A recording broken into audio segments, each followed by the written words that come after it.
ఢిల్లీ మద్యం కుంభకోణం కేసులో సీఎం అరవింద్ కేజ్రీవాల్ ఆరోసారి ఈడీ విచారణకు డుమ్మా కొట్టారు.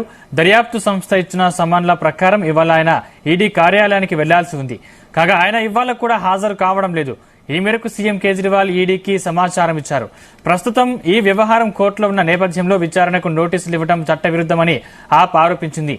ఈ కేసు విషయంపై కేజ్రీవాల్ కు ఈడీ ఇప్పటి వరకు 6 సార్లు సమన్లు జారీ చేయగా అన్నిసార్లు ఆయన హాజరు కాలేదు.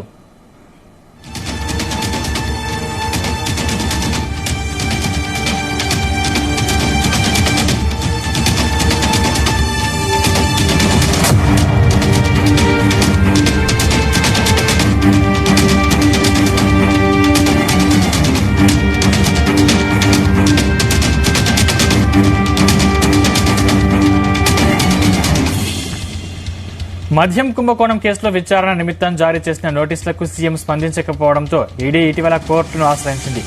ఈ ఫిర్యాదుపై ఇటీవల న్యాయస్థానం సమన్లు జారీ చేయడంతో గత శనివారం కేజ్రీవాల్ వీడియో కాన్ఫరెన్స్ ద్వారా కోర్టు విచారణకు హాజరయ్యారు.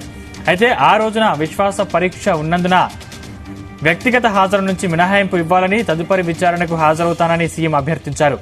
ఇందుకు అంగీకరించిన కోర్టు తదుపరి విచారణను మార్చి 16వ తేదీకి వాయిదా వేసింది.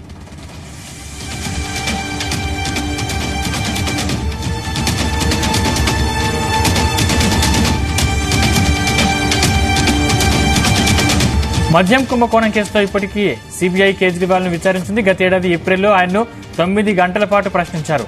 ఇప్పుడు ఈడీ నమోదు చేసిన కేసులోనూ సమన్లు అందాయి. ఇక ఇదే కేసులో ఢిల్లీ మాజీ డిప్యూటీ సీఎం మనీష్ సిసోదియా, ఆప్ ఎంపీ సంజయ్ సింగ్ జైల్లో ఉన్నారు.